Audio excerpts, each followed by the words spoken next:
This is a stick up. Drop the rocks and grab your socks. I'm Anthony. I'm Kirby. I'm Katie. And I'm Jim.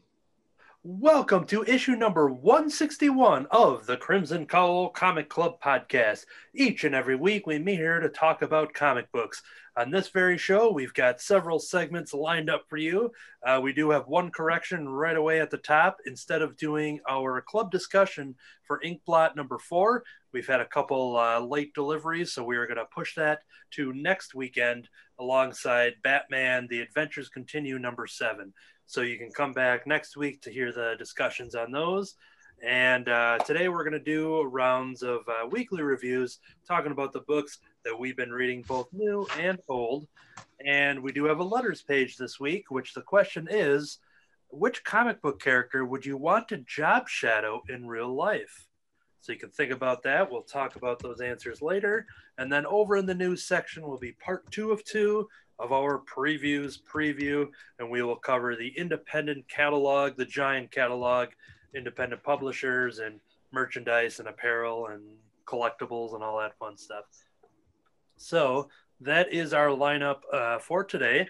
I am going to kick it off here with my weekly review, something that I was very much anticipating. This is The King in Black, issue number 1. Darkness reigns. After a campaign across the galaxy, Null's death march arrives to Earth, and, worse yet, he hasn't come alone. With an army of hundreds of thousands of symbiote dragons at his command, the King in Black is a force unlike any Earth's heroes have ever faced.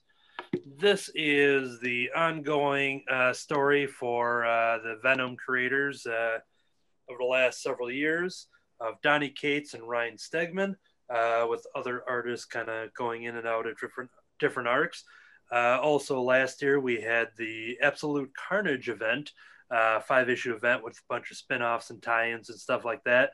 This is basically another round of that. But King in Black, Null is a character who is, I think, God of the Symbiotes, I think is his official title. He's somebody that Donny Cates has co-created. And a character that he's been actually interweaving into like all of the different series that he's been doing over the last couple of years, whether it be Guardians or Thor with Venom, and I think in the Inhumans he even had something in there, but he kind of has this overall arcing storyline revolving around this God of the Symbiotes, this Null character. And this issue, I haven't been following the regular Venom series. I talked about last year with Absolute Carnage, where I don't really care about Venom. I really don't care about Carnage, but I really care about Donny and Ryan. So I picked up their book, and they're hyped for the book on their podcast, which Stegman and his Amazing Friends podcast. They were just hyped up so much about this book, and I'm like, yeah, I'll give it a shot. And I absolutely loved the last year's Absolute Carnage. So haven't read any Venom since then in the last year. I jumped right into this without any extra knowledge. We have Eddie Brock, who is Venom, who is basically standing on a rooftop. He is connected to all the Avengers. There's a huge splash page here with Venom, and he gives the signal, basically, Avengers assemble. And all of the Avengers are basically waiting for the arrival of Null. And Null arrives with, as you see on this Stegman variant cover, a bunch of kind of vampiric symbiote dragon type of things going on here. And this issue is a lot of action. Eddie has a son, Dylan, who he is protecting, and we saw some of that going on in the Absolute Carnage as well. And rightfully so, he wants to help protect his son, kind of puts him in hiding as even though he has some abilities as well that he basically, and he's just a little kid. I don't know if he's between like 10 and 12 or somewhere around there, but he keeps saying that he could help. And he might be a little older than that now, just looking at it. Maybe I would put the 12 to 15 range, maybe. He kind of wants to help, but obviously Eddie's not going to just allow that to happen, because this is like an endgame level threat. And speaking of that, this issue, it's number 1 of 5, and then a bunch of spin-offs tie-ins. This feels like a penultimate issue, because there's so much action, so much craziness. Like I said, without even having read Venom in the last year, there wasn't even a synopsis in the beginning and a little preview or anything like that. You just jump right into the action. And I think it's very new reader friendly in that sense, because it's just a lot of action, and you basically like, yep, you have Avengers, you have a threat from space, you get the picture. But there is a fun little twist, obviously, at the end that just makes it for a great ending that that you're going to want to pick up issue 2. So yeah, absolutely loving so far the kickoff for King in Black. I'm not getting many of the tie-ins. There's a Valkyries one, Jane Foster one that I'm excited for. If it happens naturally in any of my other books, then I'm getting it. Looks like Spider-Woman. But yeah, I'm not jumping on many of the other things. I think it's all, we've talked about this, Marvel's very good with just kind of having, it just adds to the story, or you can just enjoy those by themselves rather than being a puzzle piece that you need to understand what's going on. So going into these big Marvel events, I'm always pretty comfortable. It's just kind of gravitating to whatever I like, whether it's the characters or creators. So, but yeah, a lot of fun. Venom fans, this is your next chapter, King in Black. And Donny Cates has said too that people are like, oh, is this your final thing? Blah, blah, blah. He's like, oh no. He's like, I pitched this story like 3 years ago, and he's like, this is just another stepping stone. So he has just this grand story that he's been telling, and he's proven that he does a great job in it. Okay, so that is King in Black, issue number 1, available now. We will jump over to Kirby for the next one. Hey, we got Dr. Frankenstein's House of 3D. This is a complete book that's all done in 3D. Ooh.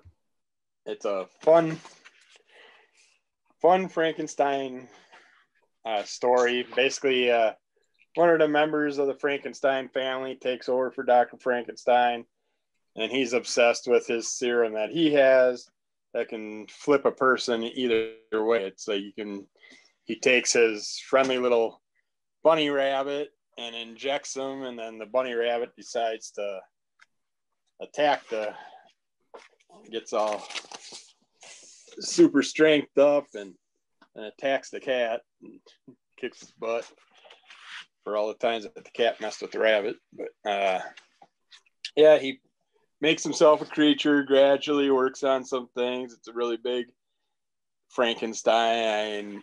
Size-wise, he's a lot larger than the one we know, but it's a fun little twist on what happens with the character himself and what he goes through. A little hard to read with the glasses on, because they do come with a pair of glasses in the book, which I didn't want to tear out. It's all 2 pairs, I guess it looks like, but it goes through the staple, so I didn't want to tear those out, so I used an old pair I had, but it was a little rough reading with the glasses on, so I read it without the glasses, then re-looked through the whole book with the glasses on. It's like the word part of it doesn't have as much 3D around it as the whole images do, so that's why it was hard to read back and forth. But yeah, what's that? It can always be a little tricky. I've noticed that when 3D comics obviously are great to look at, but yeah, when you get to the word balloons, it all depends who's doing those conversions and if you can read them well or not. So yeah, and this was done in 1992, so it's the earlier 3D that was done, and publisher was Rayzone. It doesn't really tell you much more beyond that in here as far as writer and stuff, which is kind of surprising. But yeah, it was a really fun look at a different way of just checking out a 3D style comic. Yeah, I never heard of that adventure for Frank Einstein. So yeah, this is Frankenstein. Oh, okay, never mind. It's more magazine size than comic book size. But yeah, they go by Mary Wollstonecraft Shelley for the story.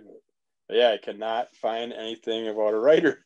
I suppose I should have looked a little harder, but yeah. That means you can put your name in. I would love to see this done on TV. It would be a great Svengoolie episode or something like that. But it was just a fun version of Frankenstein that I've never seen before. So Cool. He even goes into you got some oddball images of Frankenstein and a Flintstone machine. Yabba dabba doo. Yeah, it was real fun. So check that out if you can find it. I'm sure it's hard to find. Cool. All right, now we are going to check in with our Jedi Ambassador, Katie, and I have to let people know is that you're going to want to listen a little extra close, emphasis on the audio portion. That's right. You're going to want to open your ears for this tale. So this week I have something that is comic book adjacent. This summer, a Dr. Aphra audiobook was released. It was released on audible.com. You can also get it through the library via their Overdrive app. Dr. Aphra was an audiobook narrated by a full cast. It was very well done. So let's see. Dr. Aphra, as listeners probably know, is a character who originated in the 2015 Darth Vader comics by Kieran Gillen. She was an original character, and she was kind of a side character. You know, makes sense. The comic's called Darth Vader. She'll later go on to get her own series, and in fact is on volume 2 of that. So what was really cool about this drama is that we're seeing the story of the 2015 comics, but told from Dr. Aphra's perspective. So she was, you know, she'd get her instructions, she'd go and fly off, and then she'd come back and do her stuff. We didn't see a whole lot of that, but this gave us her perspective on it. So that was really cool. I liked that quite a bit, actually, because I was like, what is there to adapt for an audiobook? I didn't think there'd be a new story, but they found a way to make it new and fresh, and I really appreciated that. Because I've read the Darth Vader comics. I talk about them all the time. Like, they're so good. There was a little bit of material from the Star Wars line from 2015 that Aphra was in. It correlates to volume 3 in that book. But we get to hear that from her point, which is really cool because we didn't get that. Let's see. So I've talked about it before. I enjoyed Dr. Aphra as a side character, and I didn't click so much with her own series. So I was actually very pleasantly surprised because I really enjoyed this audio drama, and it took me back to the original connection I had with that character, and it built it out some more. Because I always thought Vader was almost a little lenient with her, and she's getting away with a lot of stuff. Well, now we get to see her side of it, and that was really cool, and hear her characterizations of these iconic characters. Let's see. So if you've not read those comics, you do not have to understand this audio drama. It is something that's made pretty well for new listeners. Spoiler alert, if you haven't read those but intend to, the end of this drama does spoil the end of the Darth Vader comics. So it's a pretty big reveal, so you should be cognizant of that. The cast did an excellent job. Let me bring up the cast list for you. People who are familiar with the Star Wars audiobooks are going to recognize many of these voices. It was very well produced. So as Dr. Aphra, we have Emily Wu Zeller, Jonathan Davis as Boba Fett, Sean Patrick Hopkins as Luke Skywalker, Sean Kennan as 000. Very happy with how they did 000 and BT. Those are probably my favorite characters from the Dr. Aphra books. And they made him come alive in a way that I hadn't really got for. Like, I've always described 000 as like an evil C-3PO, but I never got the voice for it in my head. And now I know what he sounds like, and it's so much better. So very good job, Sean Kennan as 000, Nicole Lewis as Sana Staros, Carol Monda as Maz Kanata, Ewan Morton as the Emperor, Catherine Tabor as Leia Organa. Clone Wars fans will recognize her as Padme, and the incomparable Mark Thompson as Darth Vader. He's probably my favorite audiobook narrator for all the Star Wars books. It was great, very good. If you have an Audible subscription, it's well worth your credit. Also, the library does have it. Definitely take advantage of that. Yeah, it was great. Pleasantly surprised by the Dr. Aphra audio drama, adapted by Sarah Kuhn from material by Kieran Gillen. Cool. And how long was it? Do you remember? Yes, actually, great question. It is just over 5.5 hours. It's 5 hours and 35 minutes. So actually pretty short for audiobooks. It's all one episode, so it's not like, like if you get a BBC radio drama, kind of release it in episodes. This is all one, so it has the structure of a book. But yeah, it's 5.5 hours, pretty short for audiobooks, and it still feels like a very complete story. Yeah, I'm interested to check that out. Sounds pretty cool. Yeah, if you have Audible, you can get it at a discount or for 1 credit. If you just want to straight up buy it, it's $25. So yeah, if you check it out, I hope you enjoy it. Cool. All right. I'm going to move over to a brand new graphic novel from the graphic novel for kids section from DC Comics. We are talking about a new book from none other than the famous cartoonist Art Baltazar and Franco is Arkhamaniacs. All right, there's an apartment building in Gotham City full of life. Kids with special powers, pirates in the swimming pool, even a croc or two. Young Bruce Wayne is drawn to the fun and excitement he sees going on at the Arkham Apartments, but to Wayne Enterprises, it's just another property they own. Bruce is determined to find out why this apartment building is full of so much fun and laughter. What exactly is going on over there? Time to sneak over when no one is looking, even though it's the house that is laughing at him. All right. This is an awesome book. If you follow any of the Art and Franco books, you know what you're getting when you get into this.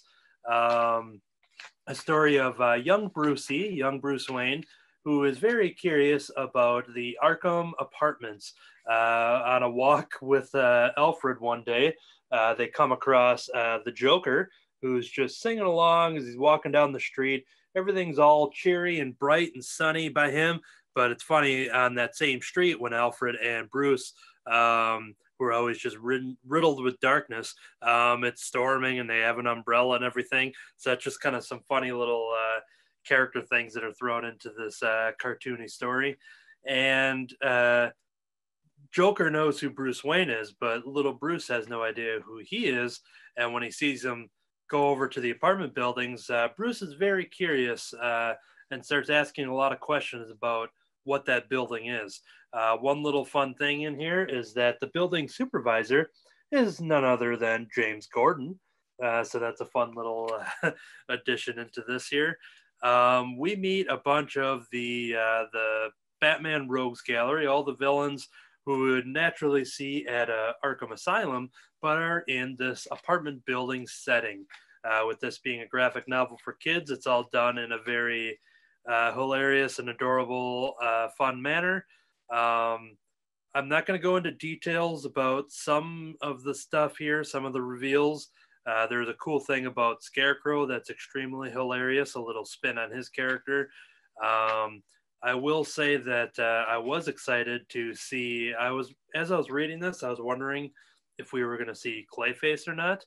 And we definitely see Clayface in this, so I'll just leave it at that. But what's even more entertaining is Bruce constantly wondering about this place. And so we see a lot of the home life there with Alfred and him just kind of questioning and being curious. And he feels pretty bored in a giant mansion all by himself there for the most part. And so that's the whole book is built off the curiosity of all the fun that's happening over in the Arkham Apartments. This is just a fun book. This is great for kids. It's great for adults. You know, I was laughing so much during this. So there's definitely a lot there for all ages. And then the extra fun thing is just hearing about this being talked about and seeing, you know, some of the pages being drawn and colored through Art Baltazar's his show he does. He does a weekly live show almost every day. The famous cartoonist says things and draws things. and he's kind of shown off a couple things here and there, and it's just fun to see how much love goes into a book like this. This one is co-written by Art and Franco with art by Art Baltazar. So Arkhamaniacs, a fun book here. It is a $10 price, which is a heck of a deal. So it's definitely great if you're looking for some holiday gifts coming up here. This would be a nice thing that for the kid or adult in your life. This is very good. That is Arkhamaniacs. All right, we will. Oh yeah, definitely. I see drawings be done. So we will jump over to Kirby. All right, I had to cover up a little piece of the page of this. We got Skelebunnies complete collection. Join these living dead abominations in a playful episodic romp through the forest. You'll meet their adorable servants, the Woobies, who come in 3 distinct varieties: devil Woobies, bat Woobies, and mushroom Woobies. You'll also meet the Skellies, faithful flying zombie steed, the dainty, pretty pony, Macabre. She has some seriously bad luck. And of course, there's the Skelebunnies, most popular and boy crazy frenemy, Satan. Along the way, you'll encounter the rather judgmental baby dwarf bears, the savage Baba Yaga, not Baby Yoga, the aptly named Buttwing, and a host of other characters and stories. This 120-page collection includes all 3 original Skelebunnies one-shots, plus buttloads, 40 pages of amazing and sometimes life-altering extra bonus materials. Wow, what a setup. This is basically an artist or a writer that isn't a writer. It's by Tommy Kovac, someone you probably never heard of because he's never done anything else that I know of. Yeah, it's what most of us would have drawn in our notepads at school through grade school and high school. All the little corner things, the dirty little themes and stuff. I can't show anything inside. It's basically black and white. There's a lot of stuff I can't show, so I'm not even going to try and find a page in here that's safe doing. But this was fun. It was disturbing. It basically, reminded me of my childhood scribblings in my notepads and stuff. You can get to see a little Darth Vader in it. But yeah, it's the basic concept of the poor little Skelebunnies. They're 2 cute little bunnies playing together, having a fun little day. And while they're sisters, sister and brother, they're siblings. But all of a sudden, this big demonic creature comes out of nowhere and pukes on them.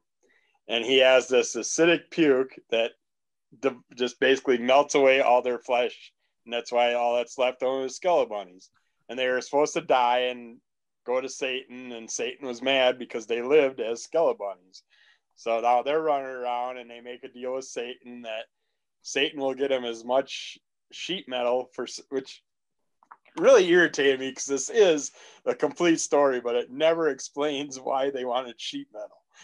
But they make a deal with Satan to get sheet metal, and they'll do whatever he asks, and he wants them to go around killing any animals that are friendly and cute, and torture them and do stuff to them. So that's why it's a pretty demented book. They do a lot of strange things to them.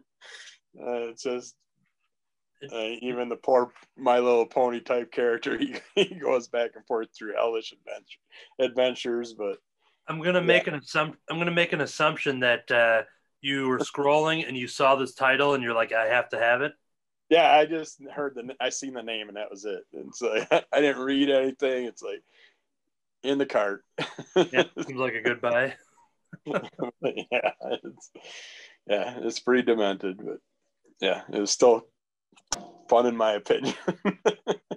Yeah, definitely. Sounds like a hoot. And once again, another title that I wouldn't believe is an actual thing if I didn't see it physically on your Zoom right there. Yep. All right. All right, we're going on to the next one here, which is another thing I was highly anticipating. This is from the New York Times bestselling author of The Raven Boys, Maggie Stiefvater, and illustrated by Morgan Beam. This is Swamp Thing, Twin Branches. I just got to change my screen here so I have my pinned video. Okay. The back is very dark here, so I have to get into the light. Twins Alec and Walker Holland have a reputation around town. One is quiet and the other is the life of any party, but they are inseparable. For their last summer before college, the two leave the city to live with their rural cousins, where they find that the swamp holds far darker depths than they could have imagined. While Walker carves their names into the new social scene, Alec recedes into a summer school laboratory because he brought something from home on their trip, and it's an experiment that will soon consume him. Goes on and on, but I'm going to leave it off at that. This is part of the graphic novels for young adults. This is different, similar with Arkhamaniacs as far as like following the branding. That one's for kids. This one's for young adults. There are, if I remember correctly, some swear words in here that did kind of surprise me. Even for young adults, I was kind of surprised. I think there's a couple F-bombs here and there, but at first I was reading it, and it really does feel like it's like an all ages type of thing. But yeah, then some of the language kind of came in, and there's a couple horrific looking images and stuff in here that are pretty cool for horror fans and stuff like that. But yeah, so I would say it's for if this makes sense, the older young adults. But yeah, this is Swamp Thing Twin Branches. With being a Swamp Thing fan, I knew I wanted to check this out. I've really been digging their kind of very standalone young adult graphic novels here. I will say ahead of time, because we have a couple people who are into Swamp Thing here, this knowing like Damon's taste specifically, he's probably not going to get any enjoyment out of this one. Kirby, you'd probably be about halfway where you're just like, okay, because it's more character development. It's not like it's, even on the cover you do see, a swamp kid basically. But that's not something that is really the focus of the book. So this ain't something that I'm running around saying, all right, Swamp Thing fans, this has to be in your collection, because I think it's for a very particular kind of audience. That particular audience happens to be me, because I do like a lot of those young adult graphic novels. I've talked about many different ones here, of course, names that I cannot think of at this moment. But yeah, so I do want to kind of give that heads up for any Swamp Thing fans that I could see people, diehard Swamp Thing fans, not getting any enjoyment out of this. Having said that, I absolutely love seeing this different take to it. Focusing on, it's interesting putting Alec Holland as a twin brother, and having them go into the swamplands, and he has this experiment that he's very precious about. He's kind of pressured by not only his brother, but also the social scene of the teens at the school that they've kind of transferred to. That area, everyone's just kind of trying to urge him to kind of break out of his shell and go partying with them and do this and do that. But he's a very self-contained kind of person, and he's got this science project that he's basically kind of dedicating his life to. And there's definitely some things that happen throughout here that bring harm to that science project, and that's kind of the overall part of the story. For Swamp Thing fans, we do see a version of Abby in this story. Very unique approach to that as well. But this is the best way I can kind of explain this is like if Swamp Thing met Riverdale in a way. That's kind of basically, yeah, honestly, that is an accurate representation. Riverdale being the CW show, not just the Riverdale as a an entity in itself from the Archie comics, but the Riverdale TV show meets Swamp Thing is basically what you're getting with this young adult graphic novel. The art's really awesome. Let me see if I can find an example of some of these kind of demonic looking things, because we do have there's a pack of dogs that kind of get contaminated, if you will, and here's a kind of a close-up of them on how, almost kind of like with the Skelebunnies, they're about halfway there. Basically, they're very bony, very demonic and creaturey. They're kind of droopy, and not droopy dog, that's a whole different thing. But yeah, there's some pretty horrific characters in there, and so there's definitely, oh yeah, here we go. Here's when we find out that the dogs might have something going on with them. Got a nice Gene Simmons tongue going on there. But yeah, this is I highly enjoyed it, and I haven't been disappointed yet from the standalone graphic novels. I think I have the Catwoman one yet in my pile somewhere. I wanted to check that one out. So, but yep, this is Swamp Thing, Twin Branches. All right, this will be the ping pong match between myself and Kirby. I'm going to hit it back to you. I just keep seeing Anthony doing all these little My Little Pony things. That's why a couple of my things, like Skelebunnies, had the My Little Pony character and stuff. And so I was trying to find something fun like that. And I picked up Warcorns, Combat Unicorns for Hire. Yep. See, they got that My Little Pony type look to them. And one even is playing with My Little Ponies. Basically, My Little Ponies on steroids. Yeah, pretty much. Just by looking at it? It's basically My Little Pony on steroids with a lot of brain damage. That's how I look at these characters. You basically got they're an elite military force, and they're assembled to apprehend the deadliest criminals in the galaxy. Basically, they're jeez. Groot, Rocket, the gang, the Guardians. Yeah, Guardians of the Galaxy. They're basically the horses of the galaxy. Okay. And you have like a floating skull that is a Groot style character. You got a Bandicoot that's a Rocket style character. And it basically is like someone just took Guardians of the Galaxy and turned it into My Little Pony on steroids. And it's a very interesting thing. You got Gunner, the big heavy headed horse. He has all his little crayon belt instead of a bullet belt. And it's like he's there, you catch him eating a bunch of blue crayons, and he's all down and depressed. And then when he has to get mad, he munches a bunch of yellow or red crayons and stuff. It's just all the crayons do different things to that character throughout this. It's fun how they're assembled and they're thrown together, but I don't want to ruin anything in here. And there's your little Rocket and Groot team up. And the Bandicoot does everything just like Rocket. He's into weapons, he's into electronics and all that stuff. But yeah, does he know he's a Bandicoot? Yeah, he's a Bandicoot. He looks just like Crash. And then I don't want to say what's happening, but as you see what's going on with some of the things in here when they get into some fighting and stuff, it was a fun story. If you want something weird, strange, it's like the characters going through, they're fighting off, and then one throws something at another character and just sploosh. Looks like a bunch of wacky. Yeah. It's kind of more the Bandicoot character actually causes a lot of damage accidentally. He doesn't know he's in a gunfight at the start of it and what's going on, that they're coming after him.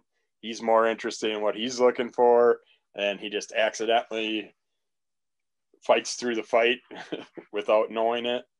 But yeah, it's a very interesting, very strange comic. If you're into that type of thing, check it out. It's done by Source Point Press. The people that it was written and created by Garrett Gunn, which I've never heard of, and then interior pencils and inks were done by Kevin Stokes, and interior colors were done by Nicholas Torres. So do you think Garrett Gunn contacted James Gunn? He's like, hey, can I deal this? I mean, it's a very good possibility. No, I didn't click when I noticed his name earlier. It's like, yeah, he could be a relative, a younger brother, something like that. I know he's got a lot of brothers, but I know he's got I think he's got some nephews too. And there's one nephew that James Gunn has. He shared like messages that is like notes and stuff. And his nephew is very like sadistic. Yeah, this could definitely be done by a young kid like that. There was something like, let's say the nephew was like 4 or 6 or something, but he made like a birthday or Christmas card for Uncle Jimmy, and James had shared it. This is years ago now, but it's the creepiest thing.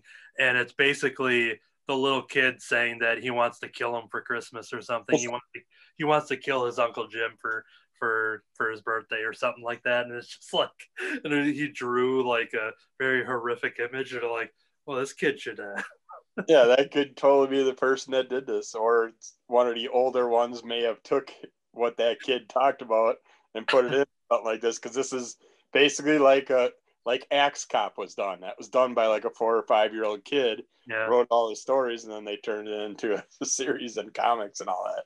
That's a lot like this. It's just did you stumble across this, or was this from the Comic Book Club podcast?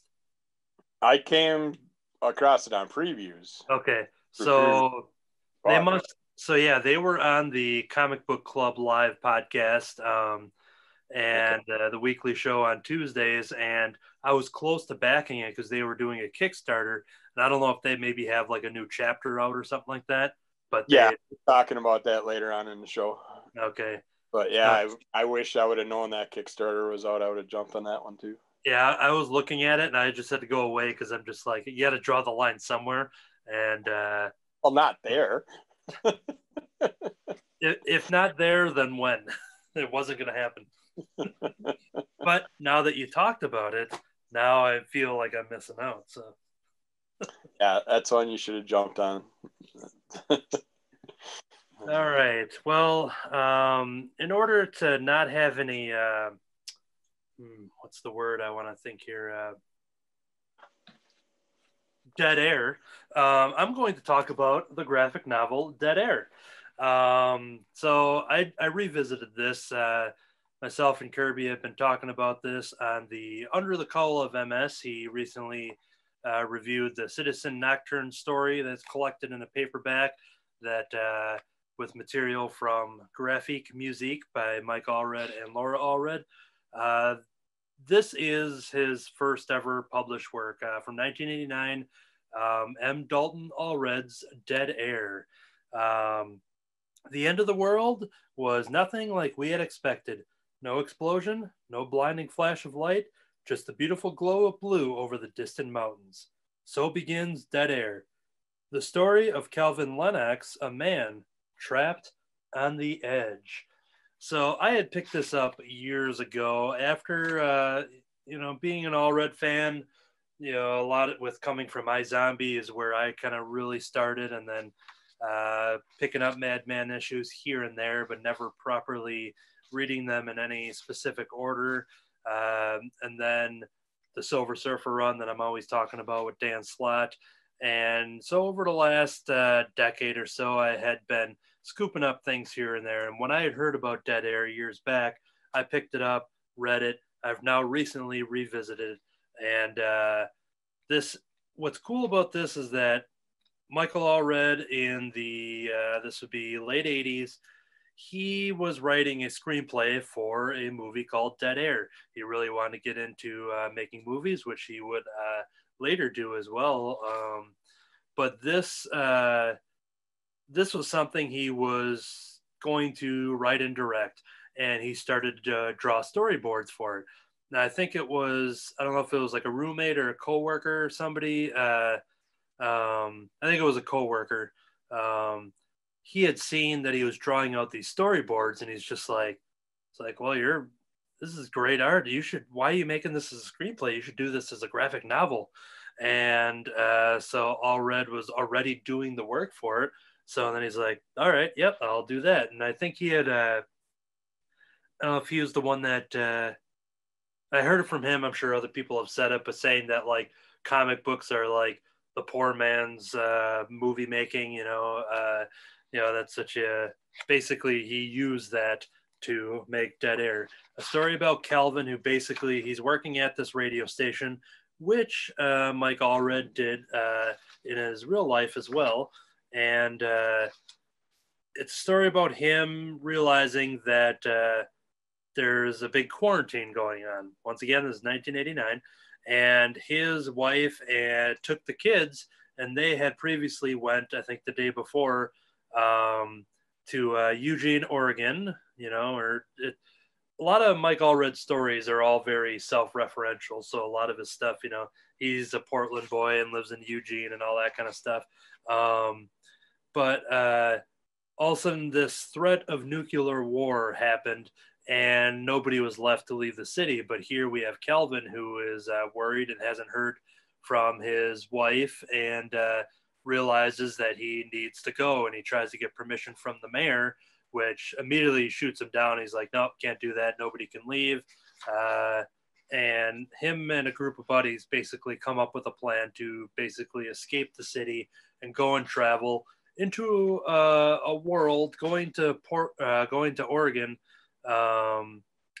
and realizing that there's a lot of unfamiliar land, things that aren't in the places that they should be. I'll just kind of tease it as that. Some different things have happened since all of this craziness has went down. This is all presented in black and white art, written, drawn by Mike Allred. Laura Allred does the lettering in this here. She would later do the coloring work as they'd get into Madman eventually. But yeah, this is a 100-page graphic novel. It's very interesting looking at this and then seeing, 30 years later how, Allred's story and art has really grown from this. I'm sure he probably looks at this and, like any artist and in any medium, would probably like cringe, being like, oh man, I would change. Why did I do this? Why would I do that?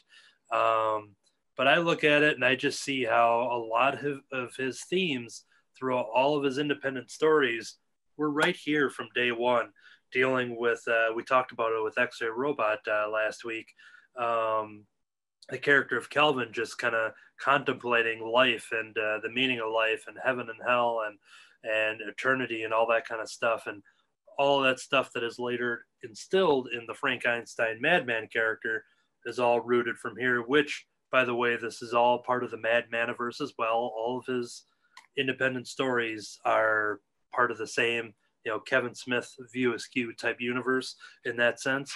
But yeah, that's the one thing that while his art and storytelling definitely had progressed from the start of his career 30 years later to what we've seen now, but his mission for telling stories and his passion and the meaning for it was right here since the beginning. So yeah, that is M. Dalton Allred's Dead Air.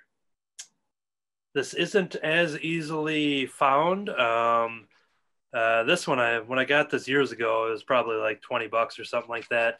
Normal cover price of $10, I think. No, $6. But this would have been 1989.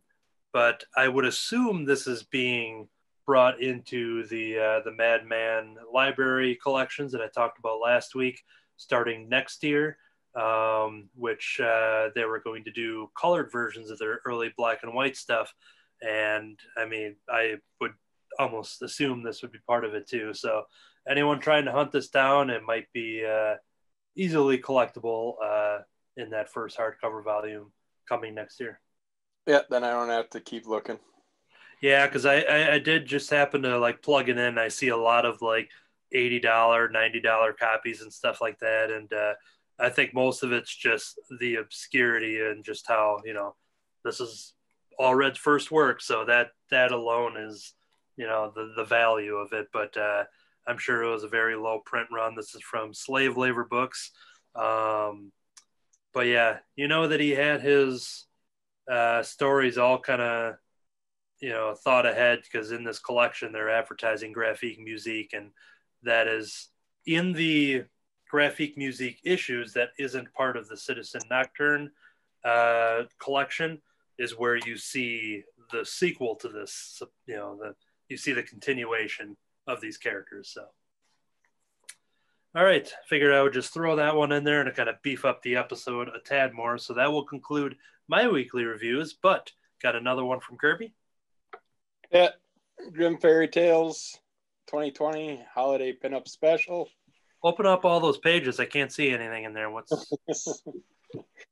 It's got a nice little Robin Hood story in the beginning where she's just out and about and comes across some vampires, decides to take care of them. Just a short little quick story, and then she's hooks up with her little homeless friend, and it's just something to tease you before it gets into all the pictures. And of course, all the holiday pinups, of course, are the little swimsuity type, just all the different characters from the whole crew. Yeah, I thought she had like blood on her hands and arms in there for a second. Yeah, Beauty from Beauty and the Beast. You got Gretel from Hansel and Gretel. You got Robin Loxley. All of them. Even a few that I never even seen in the comics and stuff. But yeah, they got a lot of nice pictures in here. So if you like the pinups and stuff, you get a few little demoness characters in there. But this is a nice little collection. That's usually how I dress in front of the Christmas tree too. So, and then of course they got tons of different covers. I got the little reindeer cover, and they had a snowman. I can't even remember. They had a bunch of different covers for it. But yeah, lots of fun pinups in there. So cool. Great to hang up for the holiday season for all the kids to see. Great stocking stuffers. I got that too, and I liked it. That's always a series I think I want to jump in on, but at this point, I always am leery because there's such a backlog now. That's so the I want problem. to start now when there's some 30-some, 50-some issues, Yeah, I want to get into the Robin Loxley character and read more of her books.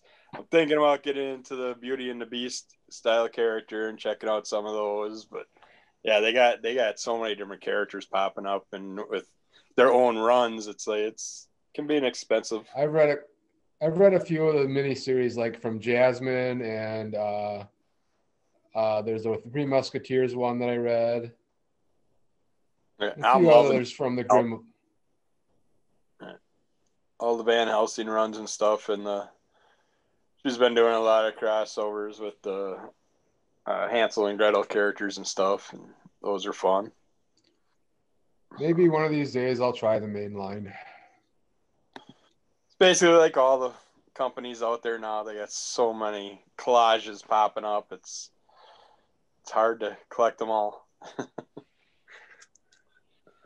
Cool. And with you mentioning Robin, that was one thing I was going to plug to for the Arkhamaniacs.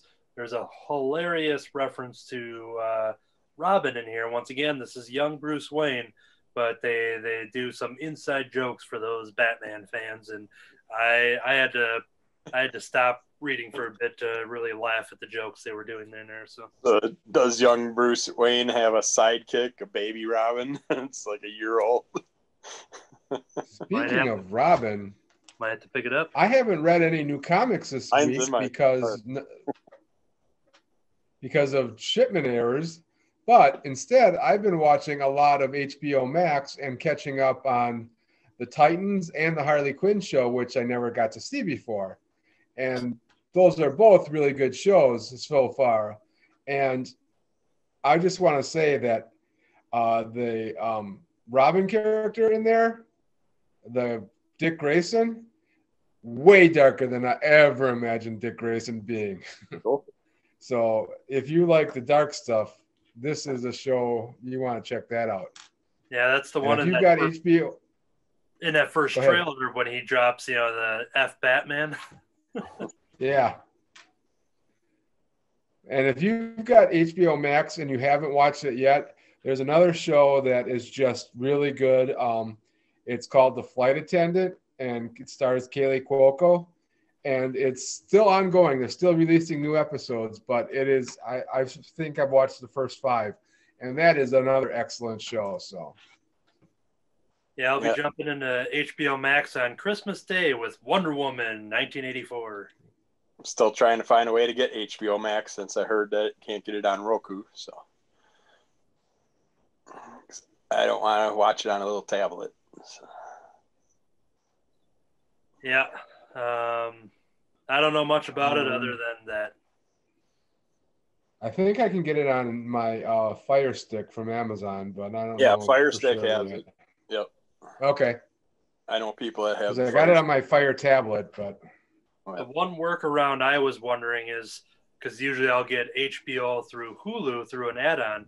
I don't know if that works. If that's a whole, if that's a loophole into the hey, now it's on my TV because I'm doing. So is that the same then as HBO Max? It's not like a separate type of HBO where you only get limited programming or anything. If you have an HBO television subscription, you still have to have the HBO Max app and just validate it with your regular TV subscription. Okay. That's what I thought. But it's not an added subscription price. No, if you have the regular TV subscription, you get that one for free, but it is a separate subscription. Okay. Because like anybody who had like HBO Go or Now or anything, it basically just merged as one. Yeah, they're all gone and into that now, yeah. Cool. All right. Well, that will do it for the weekly review segment. Stick around because we have a letters page. Save. Jump right into it. Record.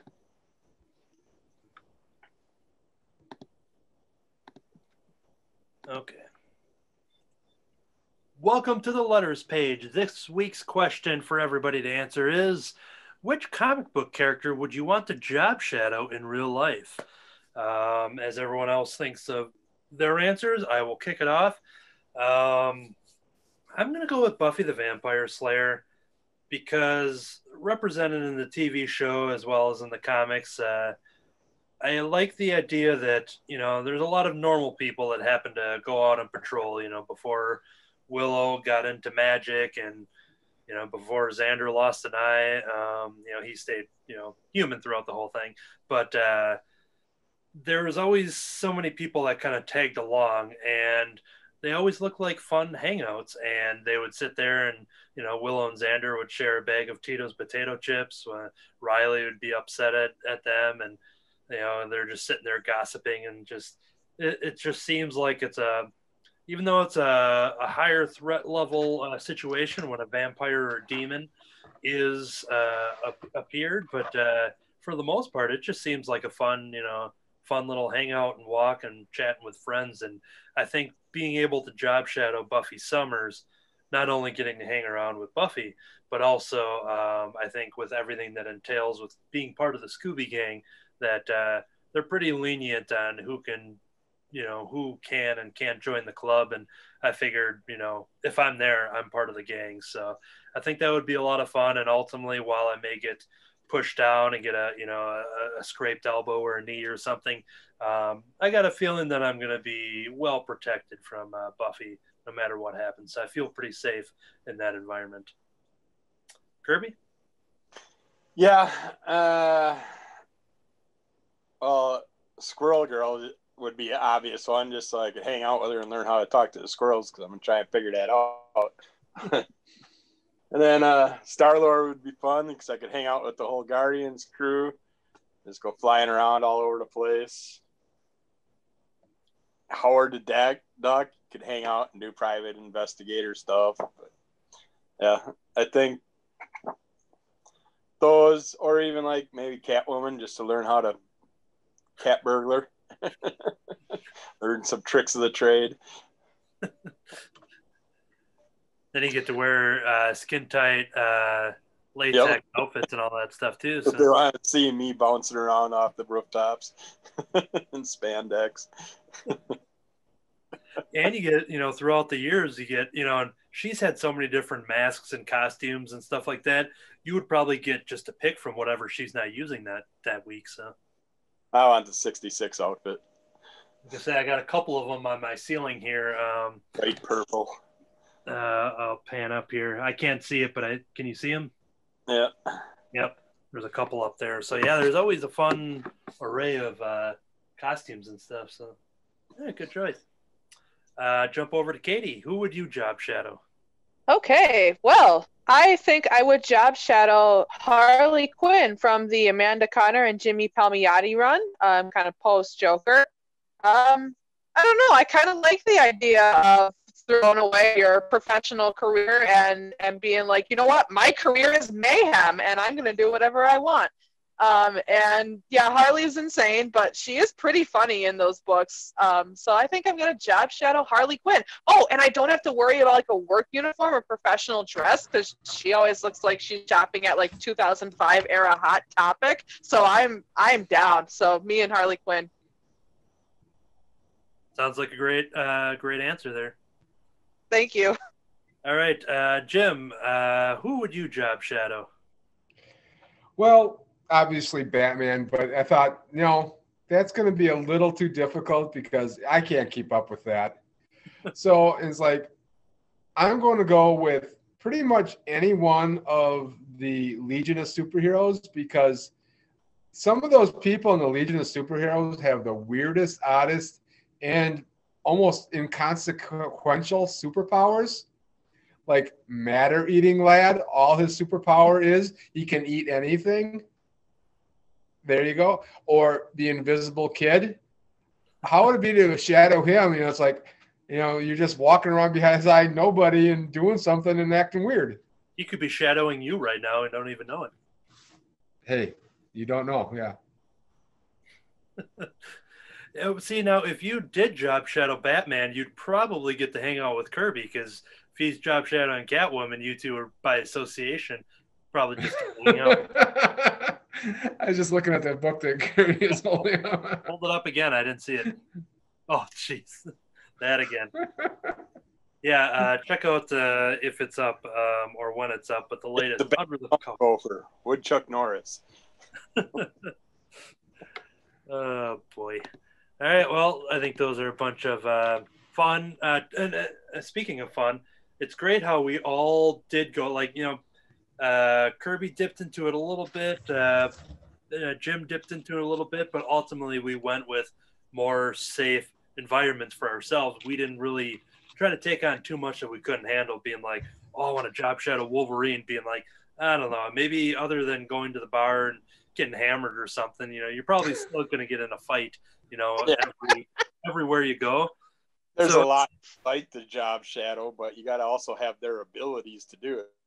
Yeah, so it seems like we felt very protected by our choices, but ultimately seemed to, just because it seemed like a lot of fun. So it's like Anthony hopping on Silver Surfer's board. He goes off into space and his head explodes. What's funny is that every week I'm literally on his board, because my feet are resting on it now. Like, based on, this is where I always would do the comic club, but now there's a board in front of it. And so I have to reach over, but my feet are just basically resting on the board as a little footstool. So I've been surfing for months now. Gonna have to find a new spot when the cabinet comes in, because the cabinet will block you. Yep, I will be. Yep, definitely. I did have to take off one of his arms though, so I'm not getting poked every time when I walk past. But when he's raised up, I won't run into that issue. That arm better not be in your bedroom. It's right here. It's right here to prove that it's not.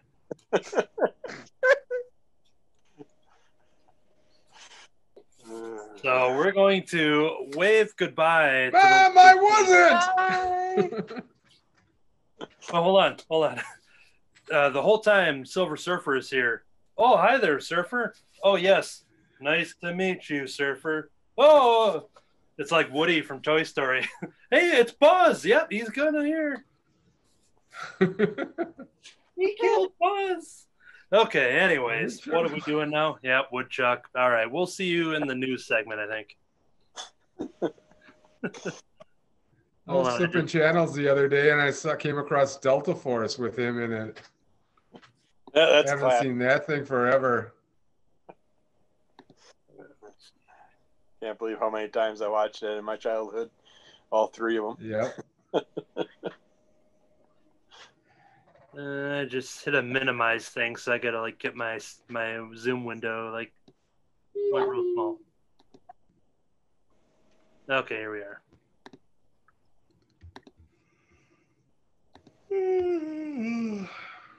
Okay, and I have been checking that it's still recording on David's end too, so not that anything happened. Okay, I gotta bring up Midtown Comics here for the preview. Thank you for reminding me. That way I can get to see what I wrote here. Yes.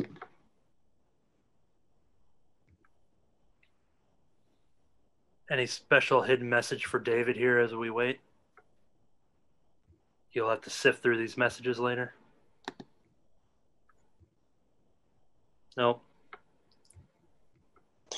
It's the club's all about apart, the man. cheese. Everybody's leaving us. Okay, here we go. Recording audio. All right. Welcome to the news segment. This is part 2 of our previews preview. Check out last week's podcast for the Marvel and DC picks for February 2021, our recommendations. But we're going to jump into the giant catalog, talk about independent publishers and merchandise and all that fun stuff. The first one, I was curious about it first. I didn't put it on my list, but then I saw Jenny Frison is doing a variant cover. So I'm like, all right, well, I'll get it for at least that, and we'll see what it is. This is Luna #1 from Boom Studios. For the fans of Faithless and Die, this sounds like a Jim title. Jim, is this on your list? What is it called? Luna, Luna. No, it's not, but I'll have to look at it. Yep, listen up. From Boom Studios. For fans of Faithless and Die, come a new dark thriller from acclaimed writer and artist Maria Lovett about a young woman named Teresa who is plagued by the prophetic dreams that connect her to something powerful, something divine. When Teresa faithfully crosses paths with the family of the Sun, she believes them to be exactly what anyone else in the late 60s would expect, a hippie cult whose leader claims to have met the divine. It goes on from there, but like I said, I was intrigued by Boom Studios #1, this and that, but ultimately I'm like, yep, I don't need this. But then all of a sudden there was the Jenny Frison cover that's very psychedelic, and I'm like, yep, I'll at least get it for that and check it out. So that is Maria Lovitz doing the writing and the art from Boom Studios, Luna #1. Kirby? Speaking of Warcorns, you got Warcorns Combat Unicorns for Hire #2. The Warcorns report to headquarters and await their assignment to Alpha Company. The group is greeted by their new squad leader, Staff Sergeant Kill, who prepares them for their first mission. I'm really curious about this because if you read the first one, we lose some characters in there, and I'm curious what's going to happen with it. So, yeah, I'll be jumping on that one too. Cool. Katie. Okay, so from Image Comics, looks like there's another Rat Queens book coming out. It's Rat Queens issue 25. And also, I don't think I've read Volume 7 yet, so I'll have to pick up Rat Queens Volume 7. Cool. All right. Jim.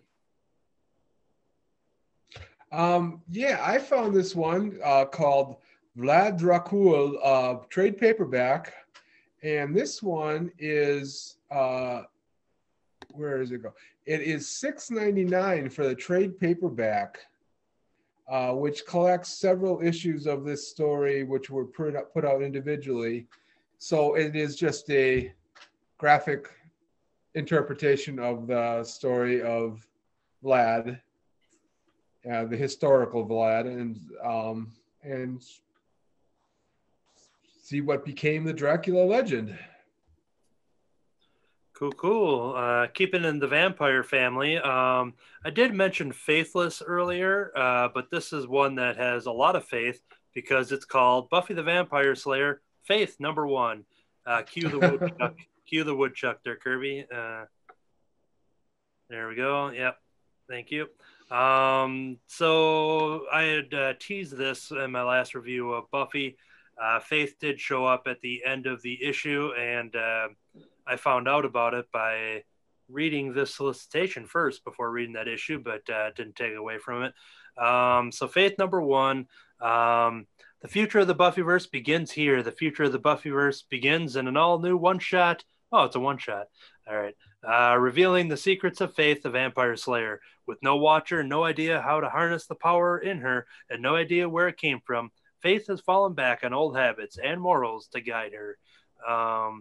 But yeah, she just showed up at the end, so we're very fresh into finding out this version of Faith within the Buffy titles from the current Boom line. So I got to get it, so it's on the list anyways.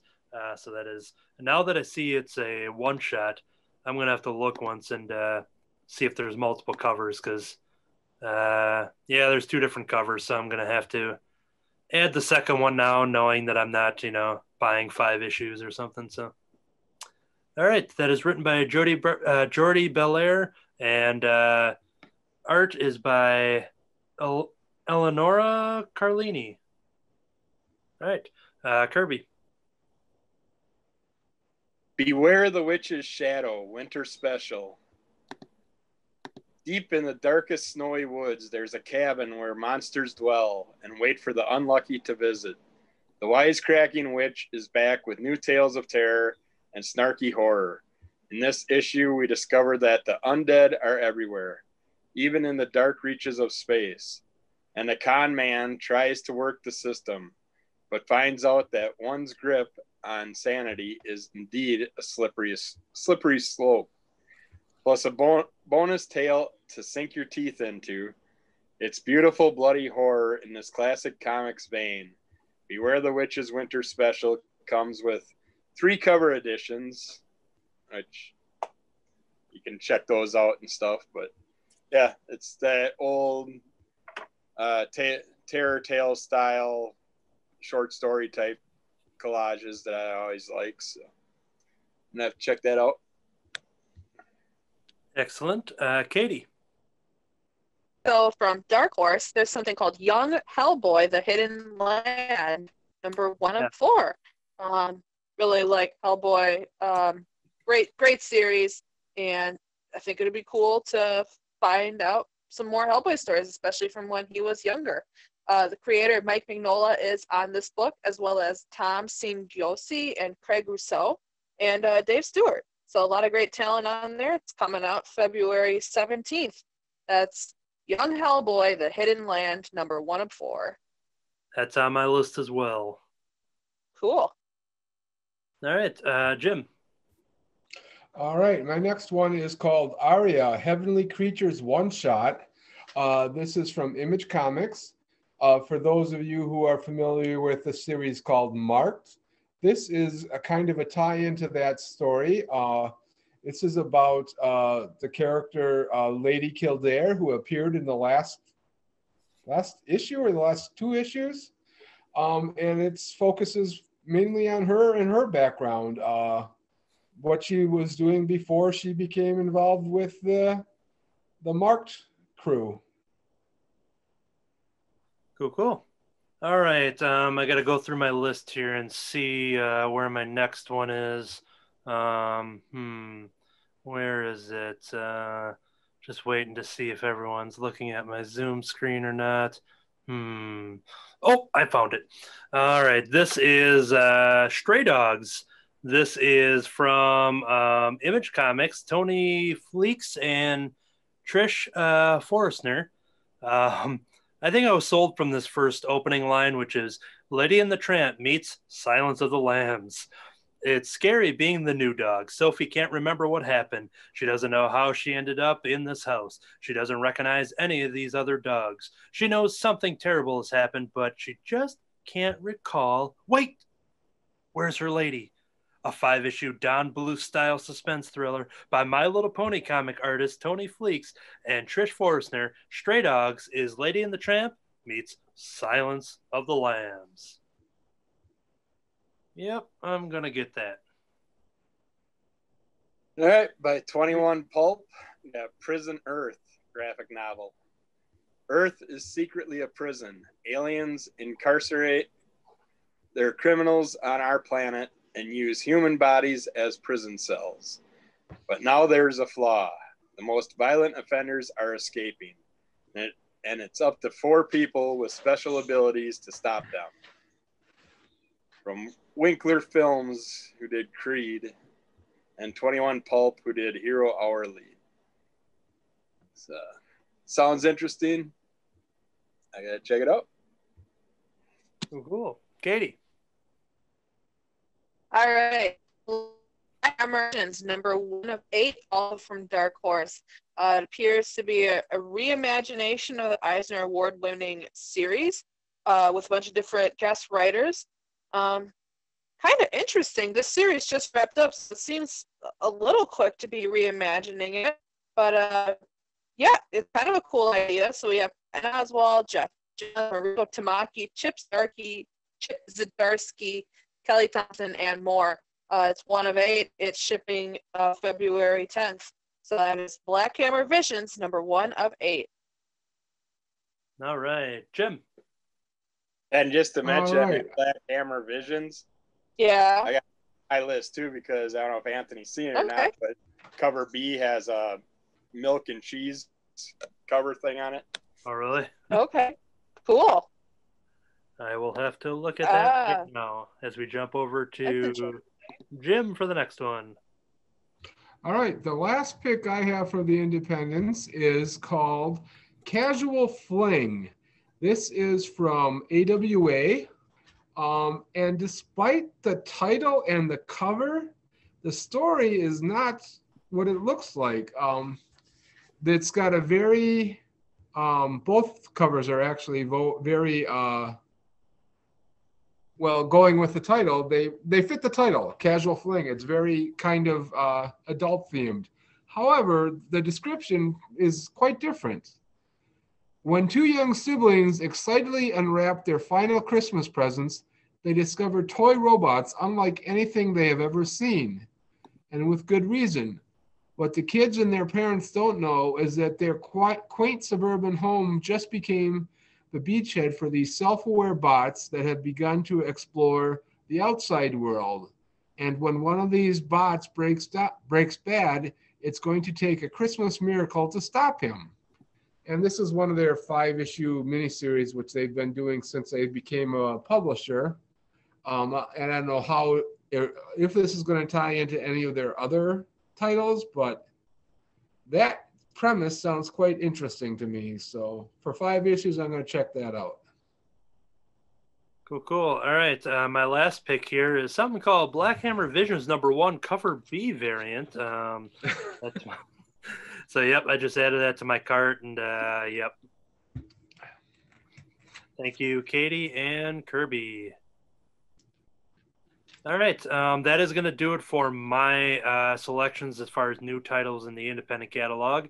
Kirby, anything else from you? Well, I love the little bit I read of it so far, so I'm going to grab Stabby Bunny Dark Origins Prestige Edition. It goes back to reprints of the first 2 issues of the original series. When a 7-year-old Grace Lee is abducted, she finds an unexpected protector in the form of her plush bunny. Or does she? The malevolent force hunting the little girl's family move into the final phases of their ultimate plan to either eliminate or recruit the last surviving members of the Lee family. I want to go back to the origins, check that out, and see how he became what he is. And I guess, is that it for everybody? Did Katie have another one? Or I do have one more. All right, take it away. Okay, thank you. All right, another week, another Star Wars comic. So all the Star Wars Lucasfilm Publishing is launching a big media event for the High Republic series, and IDW is doing a High Republic Star Wars Adventures #1. I really like the Star Wars Adventures line, and yeah, may as well jump on the hype train for High Republic. So Star Wars High Republic Adventures #1. It comes out on February 3rd. Cool. Anything left for you, Jim? Jim, I believe, was done. I'm done. Kirby? And the last one I had was Twisted Haunted Highons Darkness Rises. Haunted Highons stars Twisted as fake ghost hunters who, when called to a real haunted house, soon realize it's their newfound responsibility to stop a wicked energy known as the darkness from spreading across the world, whether they're up to the task or not. Like, basically running off the Insane Clown Posse crew and stuff, so I'll be checking that one out too. And that should do it for me. Well, cool. And that should do it for this week's program. Each and every week we talk about comics, so jump back in, subscribe, like, and share, and all that kind of stuff. Next week we have our club discussions for Inkblot, issue #4, as well as Batman: The Adventures Continues, issue #7, as well as more weekly reviews and all that fun stuff.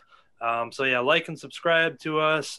Check out Kirby's podcast, which is Under Cowl of MS. Cool. And then, as Kirby usually plugs for me, I have the AB Conversation. We had a Halloween episode, and I think it's safe to say, because I am a co-owner of it, but we are recording a Christmas special as well, so I'll probably drop that either on Christmas Eve or Christmas morning. I'm actually going to be recording that almost right after this one, so that's a little fun little peek behind the podcast curtain, how that stuff is made. So yeah, AB Conversation on iTunes and all that kind of fun stuff.